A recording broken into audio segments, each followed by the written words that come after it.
Please stand by. We're about to begin. Ladies and gentlemen, good afternoon. My name is Bo, and I'll be your conference operator for today's call. At this time, I would like to welcome everyone to the ChargePoint third quarter fiscal 2023 earnings conference call and webcast. All participant lines have been placed in listen-only mode to prevent any background noise. After the speaker's remarks, there will be a question-and-answer session. I would now like to turn the call over to Patrick Hamer, ChargePoint's Vice President of Capital Markets and Investor Relations. Patrick, please go ahead. Good afternoon, and thank you for joining us on today's conference call to discuss ChargePoint's third quarter fiscal 2023 results. The call is being webcast and can be accessed on the investors section of our website at investors.chargepoint.com. With me on today's call are Pasquale Romano, our Chief Executive Officer, and Rex Jackson, our Chief Financial Officer.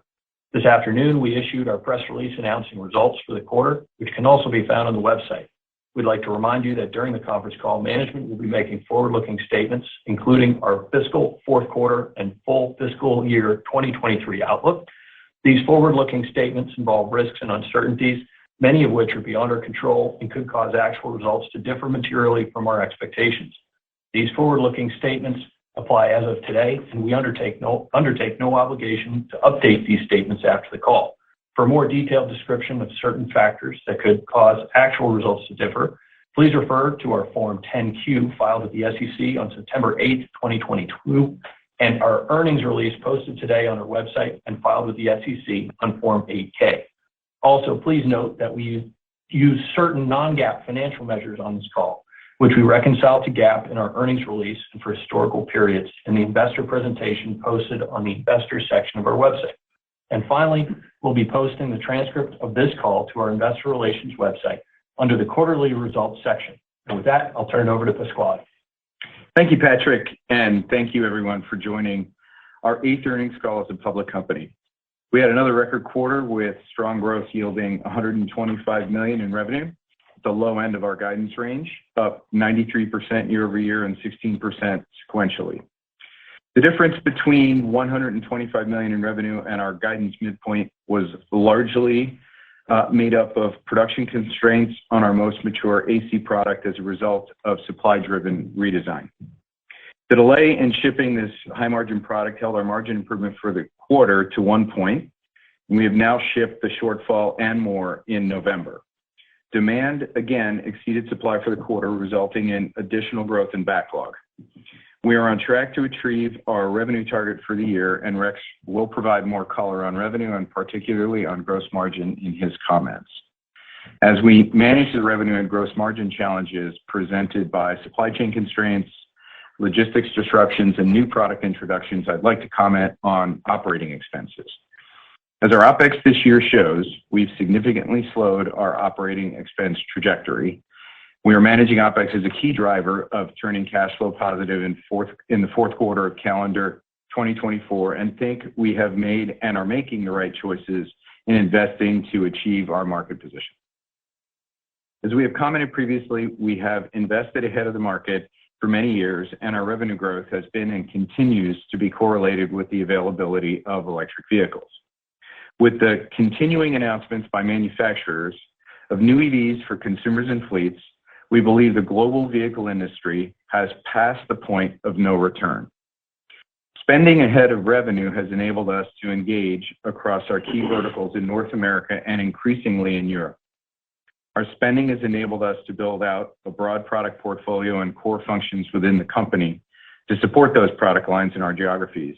And though we have the typical challenges ahead to scale rapidly, we expect to grow operating expenses opportunistically and thus to continue to show improved operating leverage as we've done this year. Focusing for a moment on R&D, ChargePoint believes a broad product portfolio is essential because you have to be everywhere drivers go to be relevant.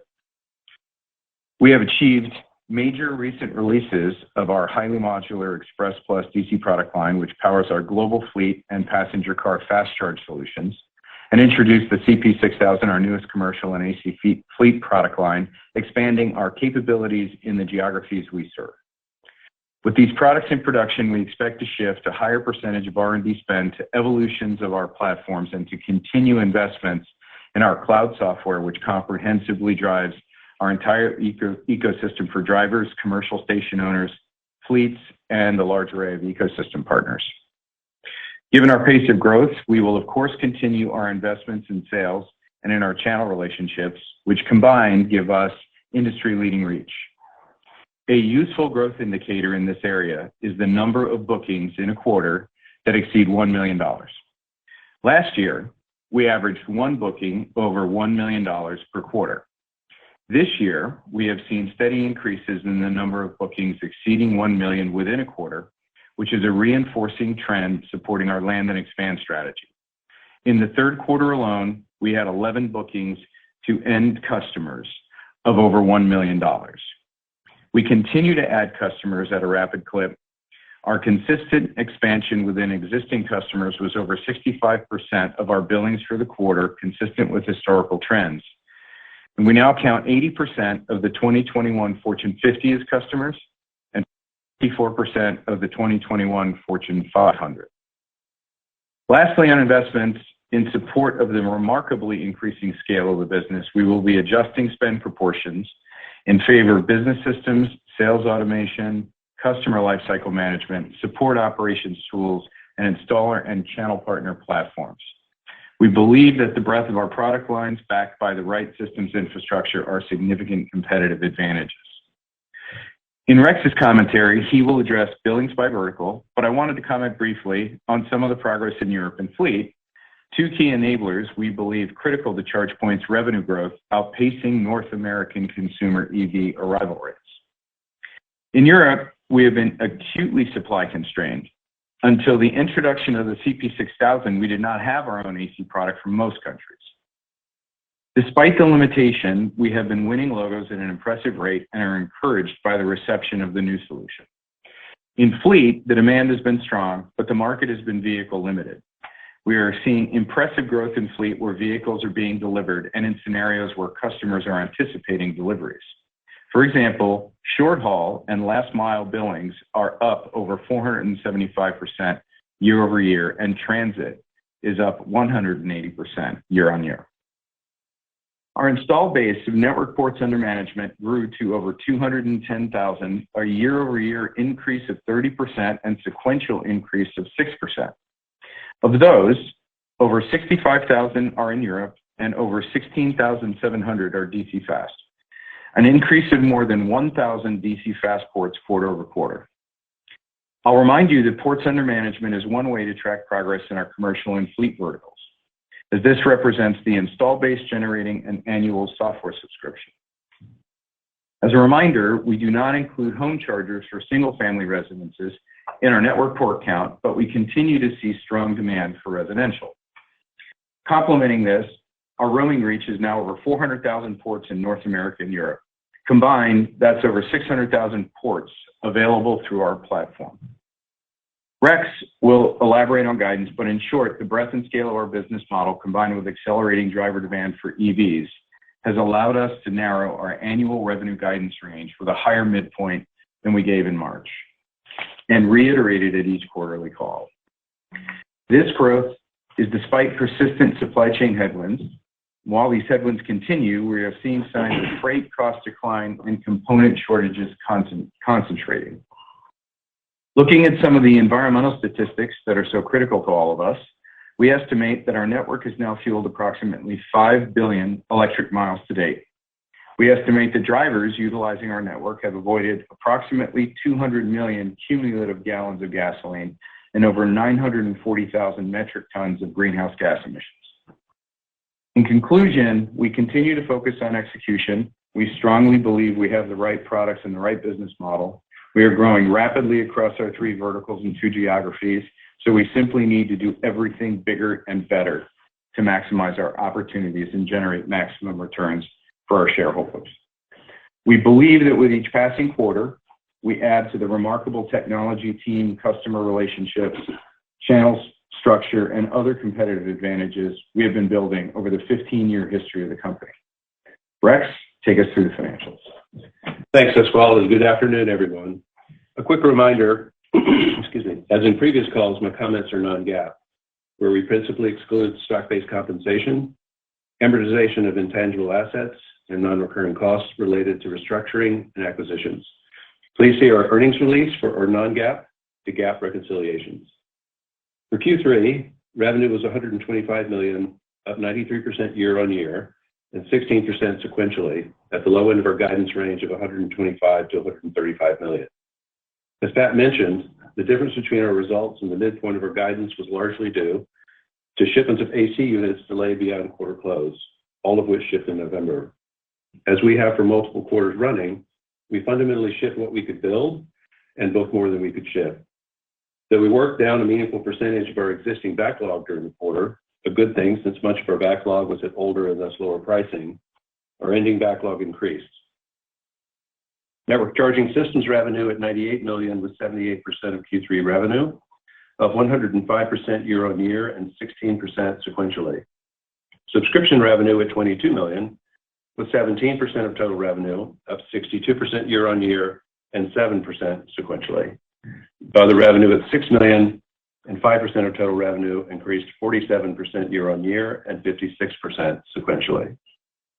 Our deferred revenue, which is future recurring subscription revenue principally from existing customer commitments and payments for our cloud software and Assure warranty coverages, continues to grow, finishing the quarter at $175 million, up from $168 million at the end of Q2. Turning to verticals, as you know, we report them from a billings perspective, which approximate the revenue split.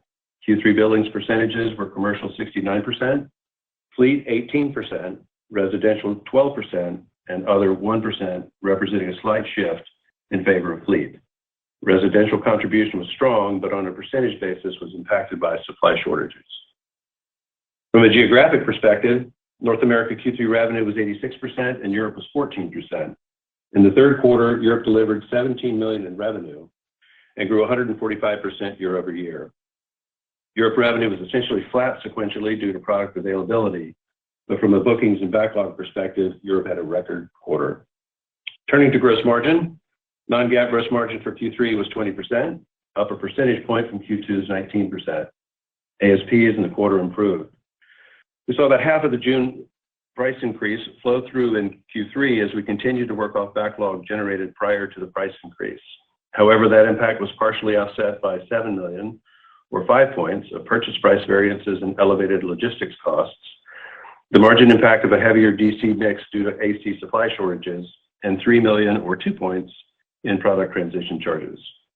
Non-GAAP operating expenses for Q3 were $79 million, a year-on-year increase of 26% and down 1% from Q2. We are pleased to see OpEx as a percentage of revenue drop from over 100% in Q1 to 74% in the second quarter and to 63% in the third quarter. This progression is a critical component of the combination of revenue growth, margin expansion, and OpEx leverage improvement necessary to reach our stated goal of generating free cash flow by the fourth quarter of calendar 2024. We do not expect OpEx to drop in dollar terms as we go forward, but expect leverage to continue to improve, especially given that we have now released a number of core products that have taken years to develop. Stock-based compensation in Q3 was $26 million, essentially flat from Q2. Recall our stock-based compensation typically stair steps each Q2 due to the timing of annual grants to our employees. Looking at cash, we finished the quarter with $398 million in cash and short-term investments. We had approximately 342 million shares outstanding as of October 31, 2022. Turning to guidance, for the fourth quarter of fiscal 2023, we expect revenue to be $160 to $170 million, up 108% year-on-year and up 32% sequentially at the midpoint. This translates to annual revenue guidance of $475 to $485 million, slightly above the midpoint we've had all year and doubling year-on-year. For the fourth quarter, we expect non-GAAP gross margin to again improve sequentially, but for the year to be below the 22 to 26% range we previously targeted. With our continued focus on OpEx, we are lowering our annual guidance for non-GAAP operating expenses to $325 million to $335 million, down from our prior guidance of the lower end of $350 to $370 million. With that, I will turn the call back to the operator for questions. Thank you very much. Ladies and gentlemen, at this time, any questions, simply press star one. And if you do find that your question has already been addressed, you can remove yourself from the queue by pressing star one again. And we'll take our first question this afternoon from James West of Evercore ISI. Hey, good afternoon, guys. Hey, James. Hey, James. Hey, Pat, on the fleet side of the business, which obviously is a huge opportunity, I know we're still a bit vehicle constrained, but every kind of quarter we get closer to that constraint coming down. Are you starting to see, urgency building within your customer base as we get closer to this kind of unleashing of vehicles on the market? Yeah, I mean, the urgency has been there, so I don't see a change in urgency because I think there's been a lot of pent-up demand for vehicles because they just pencil. Right. What you are seeing, I'll just draw your attention to a couple of comments that I made. Large growth rates year on year in both the kind of mid-size logistics, short haul vehicles, because you're starting to see more supply come online, and then you're also seeing what is a disproportionately mature transit industry, effectively buses, Right. where because there are plenty of manufacturers that have maturing products, products that have actually seen more than one generation. You're seeing that growth rate as well. We expect that trend to manifest the minute vehicle availability, kind of percolates through all the other sub-verticals. Okay, that's helpful. And then on the production constraints or logistics and supply chain constraints that you guys are still experiencing, are those easing at this point, or are they similar to maybe last quarter? So I made I had some specific comments in my remarks on that. The components that are continuing to be on the problem list are narrowing. So the list is narrowing, and I made a similar comment answer to a question, I believe, last earnings Q&A. And so that's continuing. The freight and logistics, we got headlights into that starting to normalize, and so that's moving in the right direction for sure. And just to kind of a little bit more color on, kind of what held us up a bit this quarter, on the revenue side, we made a supply-driven design update effectively of one of our AC platforms that was planned, and as a result of components coming in a bit late and a very complicated, transition in what is a, kind of mature product in the factory, just didn't get it all built in time. So we, as Rex pointed out in his comments, I think I made them in mine as well, we cleared all that and shipped it. We just, shipped it on the wrong side of the quarter boundary. So that's all, that stuff's all out, and we're continuing to build now in the factory. Okay. On that product. Thanks, Pat. Perfect. Thanks, Pat. Thank you. And just a reminder, ladies and gentlemen, please press star 1 for any questions. We'll go next now to Matt Somerville of D.A. Davidson. Thanks. A couple questions. I want to put just a finer point on the supply chain side of things. In an unconstrained supply chain environment, what would revenue have looked like in Q3, and what could it look like in Q4? That's a good question, but one I can't directly answer. But we've been building backlog, as we've said, at a rapid rate this year. I think the only thing I could say is it would be substantially higher. But I just can't give that out. But anyway, the other thing I was thinking is, in listening to the question from James West and how we're handling things, we have supply chain constraints, but our growth rate is fairly astounding. So I think we're banging through this pretty well. And then I would expect from a backlog burn-off perspective next year for that to be a nice boost to, or maybe a boost or a sustainer of growth rates, right? It'll help us get, keep the engine running. I don't know how fast it'll burn off, but I don't see it as being, blippish. And then, to your point, Rex, in your prepared remarks, you called out $7 million in purchase price variance, $3 million in product transition costs. how much of that outright goes away in Q4? How much lingers into Q4? And when will you be 100%? When will you be receiving 100% of the benefit from the pricing actions you've taken? Will that be in Q4, or will that not be until Q1 of next year? Thank you. Yeah, so if you're focusing on the price increase, as we said, we got about half of it in Q3. I would expect to get most of the rest in Q4. It's really dependent on how fast we burn the backlog off, and there are different components of the backlog, and some stuff will ship and some stuff won't. But I would expect us to be, hitting 100% by Q1. I'd be surprised if that didn't happen. And then in terms of the variances and whatnot, as Pat mentioned in the just a moment ago, the logistics side of the house is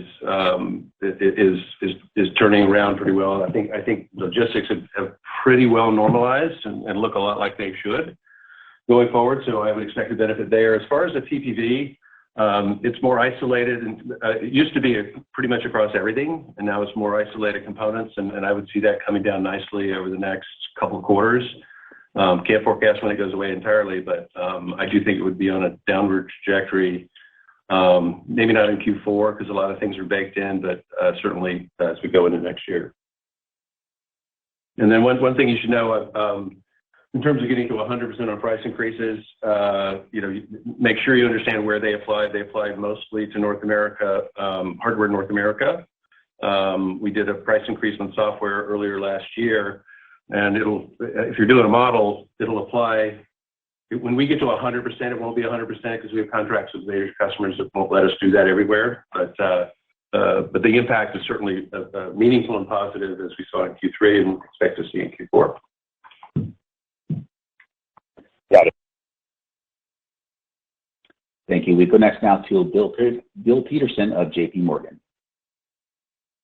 Yeah, hi. Thanks for taking my questions. I guess as we look into next year, thanks for the color on how you're prioritizing OpEx. But I guess what opportunities are you expecting to show the most growth, and thus where are you trying to prioritize your OpEx? If you could stack rank between things like fleet or commercial, work, some of the applications, where are you really focusing the resources as we look into next year? We're continuing to focus in a balanced way across all the verticals, and we'll continue to do so. We're not going to overweight one. We'll make the necessary operating expansion on the sales and marketing side as kind of demand dictates essentially by subvertical. So it's just how historically we've performed. We haven't steered it unnaturally in any one given direction. I want to just make sure that we reinforce a point in that I was making in my prepared remarks, in that when we decided to really escalate our spend rate relative to where the market was. This was even before we went public. That was essentially to intersect with the growth models that we had put together for EV install base effectively.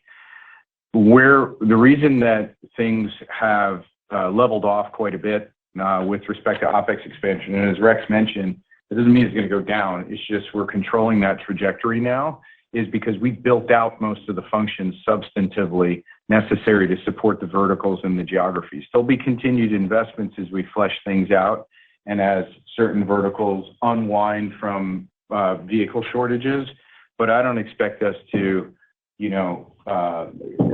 unnaturally overweight anything and leave another vertical uncovered. That's just not how we've operated historically. Okay, thanks for that color. For my second question, I'd like to ask, where service attach rates are trending. Like, where is it today? What has been the trend? Has it sustained as a percentage of installed base? Has it gone up? Obviously, there's a lot of new EV drivers out there, and that could also kind of create friction when service networks don't work properly. But what is the team doing to try to drive that higher, as we look ahead? I just want to clarify that when you're referring to, you mean Our Assure programs are effective. Assure program, yeah. Our maintenance and support programs. Okay, Rex, why don't you take that, Rex? Yeah, so I did make sure I'm referring to the right thing. Certainly from the software perspective, which is one of the things we supply that I would call service. Attach rates are always 100% out of the gate, and our renewal rates have been very solid. We've said on multiple calls that our loss rate there is extremely low.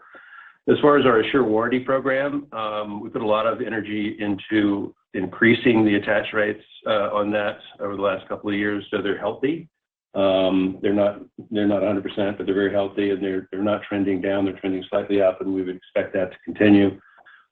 Big swinger on that is there are some customers who can't buy it because they want to self-serve, and then obviously we have to work successfully with our extensive channel network to drive Assure through that, and we're working on that steadily. But Assure is in a great place. We haven't seen any downward trends on either. Okay, thanks for that. Thank you. We go next now to Gabe Dowd at Cohen. Thanks. Good afternoon, everybody. Thanks for all the prepared remarks. Pascal, you talked about demand trends and you talked about fleet, particularly in Europe. But we're just curious if you can maybe talk a little bit about commercial, and within commercial, what's maybe what you're seeing there. What's the largest source of demand, I guess, at this point within that channel? And then also just mix shift. Sorry, Pascal. Just mix shift on a product basis. Like, should we expect over time that DC will continue to grow, particularly as the NEVI program kicks off? Sorry, I know there's a lot in there, but yeah, there's a lot to unpack in there, Kate. But let's see if we can take them in order. So the first one regarding hot or cold spots in commercial. I'll shorthand your question that way. We're not. We've been serving literally every type of parking lot and every type of business since for the foreseeable history of the company, and so there's no major hot or cold spots in that. As Rex has mentioned, I think on a few earnings calls, the workplace component, while it's there and continues to be vibrant, is muted a little bit relative to what it would be if people were in the office 5 days a week, 100% of the previous workforce that was in office have returned to office. That's largely offset by the growth rate of EVs in the install base of cars. So we just kind of view that as a delay in workplace. And even relative to the previous answer that I gave to one of the questions today, it stresses why you have to be everywhere drivers go. You lose your network effect if you're not everywhere and in every parking lot that they may encounter a charger. So we lose our network effect advantage to businesses if we were to see a focus on one subvertical versus another. That's why we don't do it. But most importantly, when we see unforeseen macro trends that'll change traffic patterns and driving patterns, if you're in every vertical, you're a bit insulated from that. And that's, you've seen us, despite a lot of supply chain constraints, et cetera, effectively doubling the business. And, that is largely due to the fact that we're a bit insulated from mix shifts due to grant programs, things like that, because as things bubble up in one vertical and maybe bubble down in another, the put offsets the takes, and you wind up having a fairly predictable, steady, and healthy growth rate. So that tacks into the NEVI program. I want to make one comment. We don't see a mix shift in port count to DC. From an ASP perspective, it's so much higher on an ASP basis. That's why you see it outsized from a percent of revenue relative to the port count percentage it represents. So if you look at the active ports under management, which is a reasonable view, because we do represent a network that is in, virtually every use case a driver might encounter publicly, you'll see a fairly steady port percentage of DC. Now, specifically with NEVI, you may see some pull forward there. You may see some. I'll remind you that in the inner years, because it is a 5-year program, in the inner years, that'll be a bigger percentage of the overall DC requirement in the United States. But in the outer years, that because the amount of grant money per quarter there is constant, but the market will be so much bigger, it will get more diluted. It will still do its job, but it will get more diluted. And I'll also remind you that we're operating in 2 geographies, and that phenomenon does not exist in Europe. And then as fleet unwinds, from a vehicle supply perspective, that'll start to build. And one of the biggest shortages in vehicle supply and fleet is light commercial fleet. And as light commercial fleet starts to come up the chain, that'll move around ASPs a bit in the fleet segment. Right now, fleet is very heavily DC oriented because so much of it is transit and mid-size trucking, et cetera. So, hard to call the fleet impact on this whole thing. But again, the DC mix is much more of an ASP ratio problem, or not problem, but phenomena, than it is a port count shift or a demand shift. And I'll remind you that regardless of port, there's a recurring software license attached to it. Yep, got it. Okay. That's really helpful. Thanks, Pasquale, and sorry again for all the multiple questions within one. But I'll just quickly follow up with one last one on the supply chain front. Could you just talk about what some of the component shortages are at this point? I know last year was maybe more of a whack-a-mole. Maybe this year it's just more of a chip issue. And so just any call around that, and then if you look into your crystal ball, like when do you think this all kind of eases? Thanks, guys. Well, Gabe, one of the things I've learned over my career is using a crystal ball is probably not a great way to run a business when something is driving the financials as hard as supply chain is. So I can't, life has more imagination than we do. So I don't know what the hell is going to happen in the macro that could potentially stop the recovery that's happening on the supply chain side, but something could happen that's unforeseen. So it's just too difficult to call. We are seeing, as we've reported now for several quarters, a concentration on the material side that is concentrated largely in ICs. In the long term, if, and it's a big if, the macro starts to significantly pull back demand for consumer electronics that use common ICs that would be prevalent in chargers, we would see that segment of the IC shortages clear up substantially. We do see some of that now. Hard to call how long it's going to take to fully relieve itself there. And then in the long term, we expect that power semiconductors will likely continue to be in demand because they're used across the energy transition.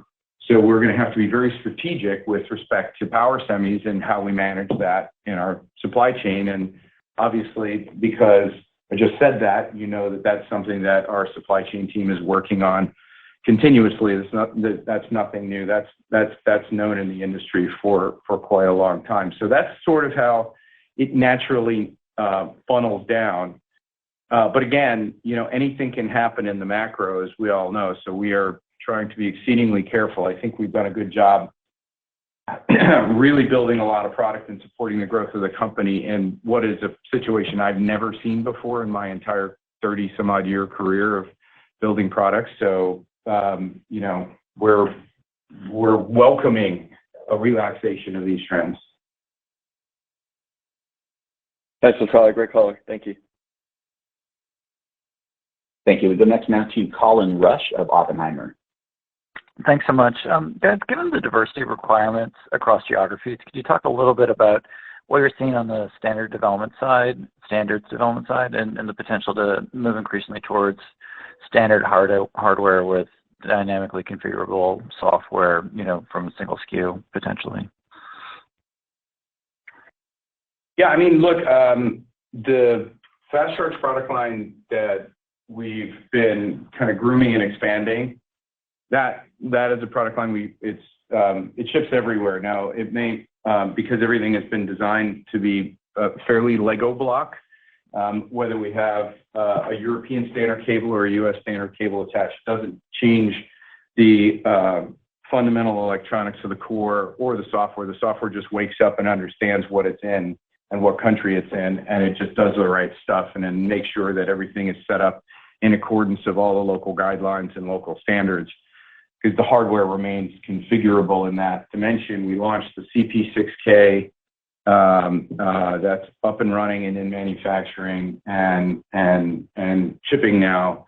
And that one there is a global AC platform, so it can do the entire power range as well as single or three-phase. It does all the metering required for the entire world that we can see from a meter standards perspective, and we're systematically going through all the incremental certification processes to cover the globe there. We haven't gotten through 100% of everything in every corner of the markets that we serve, but we're making steady progress, and that'll wrap up in the not too distant future. So it is possible to build something.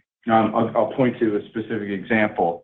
It's completely modular with respect to whether it's socketed or cable attached. Some European countries require socketed in some scenarios where the driver brings their own cable. You can dynamically change a unit from socketed to cable attached, and you can meet all of the shuttered or not socket requirements all over Europe with the same platform. So again, from a manufacturing velocity standpoint and ability to deal with demand, instantaneous kind of mix issues, which always happen, like the long-term trends we can predict pretty well, but instantaneously within a quarter, especially as you get close to the end, you could get deals that come in that move things around locally really quickly. It's nice having the ability to have a product that is built that way, because you can satisfy demand from what is a manageable number of sub-assemblies and inventory. So that's why we do it that way. Perfect. That's super helpful. And then I guess the second question is really around the advantages of slowing some of the growth. You guys have done a very admirable job of growing the team as actively as you have. But with some of that growth slowing and, the ability to have a more cohesive, integrated team, can you talk about some of the efficiencies you're expecting to get and what you're seeing from a, cultural perspective as you start to see this group get a little bit closer and get some incremental leverage from the operating perspective? I think there's two big things to highlight that may or may not come to mind immediately when people listen to your question. We had to go through 2 acquisitions and integrate them, and I couldn't be happier with how the teams have come together in both those acquisitions. They're fully integrated.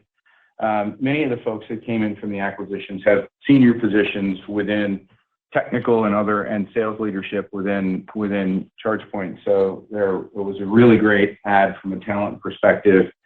And we've kind of culturally we've learned a lot from those folks, and they've, I think, learned a lot from us, and together I think we're better than we were before all 3 of those companies came together on the technical side and on the sales side. So we're really happy with that.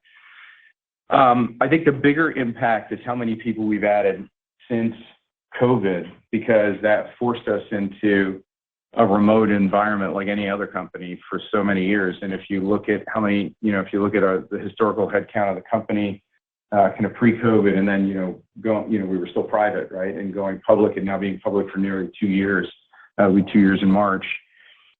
Most of our workforce, not most, but a substantial percentage of our workforce that has been hired since COVID have not had the benefit of a great amount of personal interaction just because it's been constrained. Now that's coming back, and we're doing a lot of things to make sure we actively get people collaborating and being very careful, by the way, to make sure that we embrace the flexibility that today's workforce sort of demands. So we're trying to make sure that we don't culturally slow down the integration, but that we also don't throw cold water on people's expectations of slightly more flexible work environment. So I think we've managed it incredibly well.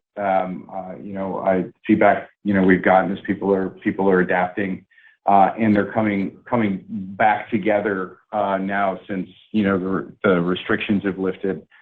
So culturally, it's gelling really well. We're also looking internally because of all the shift to now we know what this looks like at scale. So now we know what to invest in from customer onboarding tools and automation, Salesforce automation, business process, re-engineering internally to support what you think you know what it's going to look like, and then you really know what it's going to look like when it's upon you. So there's a ton of that stuff going on cross-functionally inside the company, and I think it's going about as well as it can, which doesn't mean it's going bad. It's going actually quite well.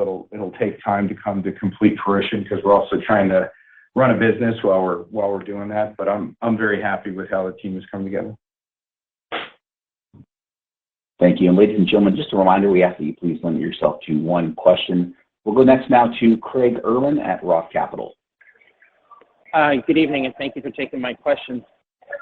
Pascal, I share your preference for performance indicators over fortune telling with a crystal ball. And that being said, you have the largest business development team in the industry and have a very interesting way of managing that team, making them compete for resources.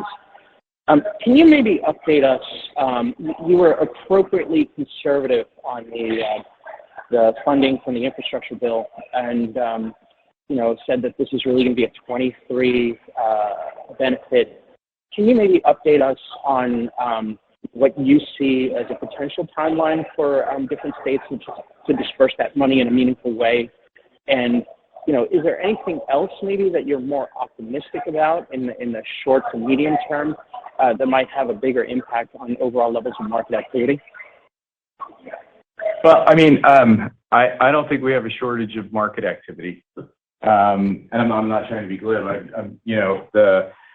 And with respect to NEVI, I'm not disappointed. As you mentioned, we've been very consistent. We didn't expect anything to happen before 2023, and if you want to update as you asked, I expect something to happen in the front half of the year, but not a lot. There'll be some things that happen in the front half of the year for sure on NEVI, and it'll grow. It won't be a cliff, but it'll grow through the year, and I think you'll start to see quite a bit of activity in the back half of the year in 2023, and that's if things continue on the current trend. That's our current visibility. I'll also point out that we don't engineer things like that into our models specifically as we're managing the company because we like to be conservative with respect to the dynamics that can happen that slow programs like that down. When you're dealing with governments and, it just moves at the pace of government. And so if you're in our position and you're betting on something on an optimistic side or you're betting on something at all until it materializes, it really undermines your ability to be predictable as a public company. It's a bit reckless. So when we start to see it ramp and we start to see what our win rate will be, we will, we'll be able to make further comments. Thank you. We go next now to Alex Vabro at Bank of America. Hey guys, thanks for having me on. Just one other one for me, and I'm just curious if you can comment. I know it's relatively fresh, but just on this eRINs news that came out today, just curious if you can kind of clarify how you guys are positioned around that. What you expect. I know the details are very, very fresh, but just curious any color you can offer at this point. I haven't had a chance, given that we've been a bit preoccupied with the goings on of this call today, to really circle with our Clean Fuels Program people here to get a full impact statement. But what I can say is that the current LCFS program credits that we take advantage of, or the proportions that we can take advantage of that we share with certain customers, that's in the other line on the revenue line, and where eRINs will show up for us will be in that line if we can take advantage in the scenarios where we can take advantage of it. I'll remind you that we are not a station owner in general. So there are occasions we are, but it's not material to our business model. And so we have to really analyze the scenarios and where those credits go, whether what percentage are going to go to us, what that will look like in the long term, and how much will administer on behalf of our customers, but largely benefit our station owner customers. So too early to give you a full answer. But if you look at the other line, you'll get a pretty good indicator of what LCFS has done. Thank you. We go next now to Stephen Fox of Fox Advisors. Hi, good afternoon. Just had a couple of quick questions on gross margins. One, you mentioned how some of your backlog's still on old pricing versus new pricing. What's the difference in sort of the expected margin on the backlog that's sort of more favorable versus less favorable? And then just want to make sure I'm clear on the gross margins going forward. With the full year guidance, are you implying that the gross margins for Q4 might be down from Q3, or just that you're going to be below the full year guidance? Thanks. Yeah, so let me take the second one first. What we expect to have happen is continued sequential improvement. So if you look at the year so far, we've gone 17, 19, 20. And so for Q4, we think we will improve on 20, given mix and the other things that we have to wrestle with on PPV and that sort of thing. It's it's getting hard to put ranges on it, but we definitely see that going up in Q4. But we did want to let people know, being transparent, that the 22 to 26, which we thought we could get to, is not mathematically likely. So we're taking that off the table. We do expect to get better Q3 to Q4. And then as far as the backlog is concerned, we burn off a significant amount of backlog every quarter, so it's reloading. So we did our price increases in June. And as you can imagine, that takes a while to work through the system in terms of, you got a bunch of quotes out there. Now you have to go, when you're doing new quotes, then you put the new pricing in. So it takes a while for that to go through the system. It only applied to hardware in North America. Keep that in mind. And so we're rolling through the older commitments. And as I said earlier, I think we'll probably bang through the older pricing over the next couple of quarters, Q4, Q1, so that we'll be fully on the new pricing. In terms of how the margins improve there, we haven't given out a figure on what the price increase level was, but it was significant, right? And so it will have a very, very nice impact on margins when we roll that through increasingly through the next 6 months. Thank you. We go next now to Maheep Mandloi at Credit Suisse. Hey, thanks for taking the question. Just clarifying the previous comment, you talked about transitioning to new pricing over the next 6 months or the next 2 quarters, so by Q2 of next fiscal year. And second question, just on OPEX, how should we think about that? You were able to reduce it a little bit for this year. Going forward, should we expect somewhat flattish at these levels, or obviously slower growth than revenue growth, but how should we just get any clarifications or clarity on that would be appreciated. Thanks. Yeah, so on the pricing front, again, if you think about you announce a price increase, you got to get it out to the channel, you got to get it out to sales. It impacts only new deals that are not already quoted. Then you have to get those deals closed. As you know, we've been building backlog all year, so then you got to cycle it through your backlog. So it takes you do a June price increase to fully see that roll through. You're looking at 9 months at a minimum, just the way it works, right? Good news is we're 4 months through, and so we're well on our way. And we did see some nice impact from that in the third quarter. But I think we just have to be patient there as that works its way through the system over the next several months. And then as far as operating expense trajectory is concerned, I think if you look at our OPEX for Qs 1, 2, and 3 on a non-GAAP basis, which I would encourage you to do, even though we all love GAAP, you'll get to see the actual trajectory of the company. And it's been very steady this year, and that's very purposeful. There's some. The nice thing is, we look forward, our new product introduction expenses that hit OpEx will be, many of which were in this past year, will be substantially reduced. We're going to be intelligent on hiring, but as I said in my prepared remarks, I do think OpEx will go up, but I think it's going to go up in a very, very measured way in the near term, and a substantially reduced rate relative to our revenue increase. And then, frankly, if you were to look back 2 years ago and go, what was the OpEx rate of increase percentage-wise? I would expect us to be below that. So the rate of increase is going to go down. Thank you. We go next now to Shreyas. Thank you. We go next now to Shreyas Patil at Wolfe Research. Oh, great. Thanks so much for taking my question. I just wanted to maybe come back to the margin and just as we're thinking about, the prior guide, I think, was indicating something around 25 or 26% for the back half. It sounds like it's going to be, more like in the low 20s now. I understand some of that is related to, some of the ongoing supply chain issues. But maybe can you help us reconcile, the missing piece, the pieces there that's kind of resulting in the margin softness? Yeah. So if you go through our last 2 calls and this one, what you'll see is the PPV/logistics side of the house. And we had some separate charges this quarter, and then we've had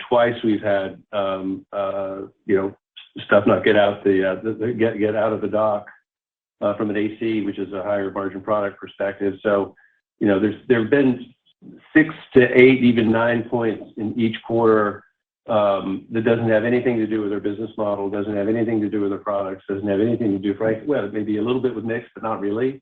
It's sort of points lost on the shop floor. And so our thoughts in trying to recover to get to our annual guidance coming out of Q2 and guiding to the low end of that range was dependent upon some of that stuff cleared up. And as luck would have it, as we said, Q3 was another quarter where we just couldn't get enough product out, especially from an AC perspective. So when we look at that going forward, it's a pretty simple question of when the external environment eases so that we get those points back. That's a pretty easy fix. Then we have, I think we've announced our new head of operations. We're attacking the ops side of the house, both from a scaling perspective and a cost reduction perspective, with a vengeance. So I think there's cause to look forward with gross margin and go, I see how this can improve. So we know the recipe. We've got to get it out of the kitchen. Thank you. We go next now to David Kelly of Jefferies. Hi, this is Gavin Kennedy on for David Kelly. Thanks for taking my question. One of your competitors called out installation issues with DC fast chargers, which stemmed from both labor shortages and transformer supply chain constraints. Is that something that your team has seen? And if so, any thoughts on the magnitude and timetable of that disruption? Whenever you're doing construction, especially when it involves electrical upgrades, things take, you're into construction permitting and utility interconnects, so things take a while. But I'll point you, the easiest way I can kind of help you understand it, from our perspective anyway, is we added over 1,000 DC fast charger ports to our active ports under management count. Now that means those products that were sold through in the past, went through site design, construction, permitting, all the usual stuff, utility interconnect, and were activated. But it gives you a flavor for the fact that if you have a pipeline, a proper pipeline, the delays essentially pipeline away. So, and the delays aren't there everywhere. They're there for certain, literally certain physical locations where the electrical, the utility infrastructure at those particular locations may require an upgrade to deal with the power levels that are required for that use case at that site. So we do see some hotspots, but again, the business is very broad here, and we have a continuous engagement pipeline that's feeding the top of the funnel. So in this quarter alone, you're seeing that 1,000 come out, which is a pretty big number. So I just think as long as you're feeding the top of the funnel, a business like ours, and also because of our diversity of the verticals we're in and geographies, it's a bit more muted for us. Thank you. We take our next question now from Itay Michaeli at Citi. Great, thanks. Good evening, everyone. Just one quick question on the subscription gross margin. I think it kind of came in at below 40% in the quarter, kind of flat from last quarter. How do we think about that going forward? Is there any price increases being implemented there? Just kind of curious on the puts and takes in the quarter and the forward outlook. It's funny. I'm so mired in non-GAAP. I have to. I'm kind of surprised by the question. It's a fair question from a GAAP perspective. But so on a non-GAAP basis, our subscription margin actually moved up nicely in Q3. To the extent that it's if you go to GAAP, obviously we're growing the team. We're investing heavily, frankly, doing some pre-investing in that space. Just because we see good customer support is a huge differentiator for the company and the way you win. So obviously those people live in that line item and the costs are allocated accordingly. So, but anyway, net, our subscription gross margin went north, and frankly we're putting a lot of energy in to make sure that continues. Thank you. We go next now to Mark Delaney of Goldman Sachs. Yes, good afternoon. Thanks very much for taking the question. When you think about the pricing and what that means for margins, do you think you need to do another round of price increases in order to reach your longer-term margin targets, or do you feel with the pricing you've already done and some potential for some of these other impacts to perhaps ease, like supply chain, that you can you get there with the pricing you've done, or do you need another round of things? So I didn't catch the tail end of the question due to the reception, but on the basic question of are we anticipating further price increases, I think the answer to that is TBD, with a shading in the direction of not in the near term, because we did one early last calendar year, and then we did another one that was larger but very North America hardware solution specific in June. And we're seeing the impact of that begin to roll through. We've seen about half of it in Q3. We'd like to see the rest of it in Q4 and Q1. So we think that'll have a beneficial effect on our gross margins. And then beyond that, we've got a lot of operational improvements that we're doing at the PPV and logistics situations ease.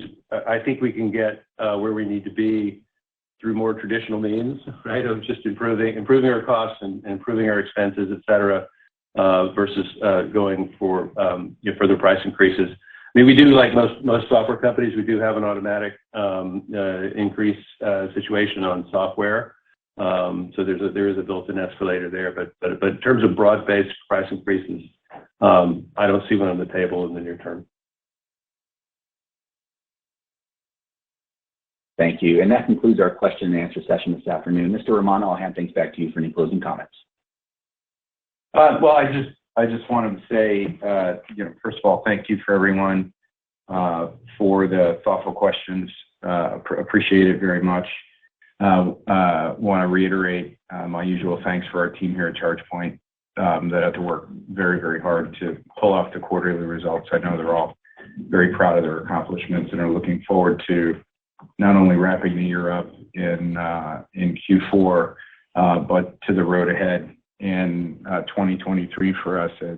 I think it's really, as I said in my remarks, the number of makes and models across the board in both passenger cars and the fleet segment really it's a really stark difference than it has been even a year ago in terms of availability. And as those things reach some reasonable level of manufacturing maturity, I think we'll all be very pleasantly surprised with the pace of adoption and relative to the install base in this market. So we're very, very excited about the future. And again, thank you all. We will see you at our last earnings call of the year next time, and we'll sign off for now. Goodbye. Thank you, Mr. Romano. Ladies and gentlemen, that will conclude ChargePoint's third quarter fiscal 2023 earnings conference call. We'd like to thank you all so much for joining us and wish you all a great evening. Goodbye.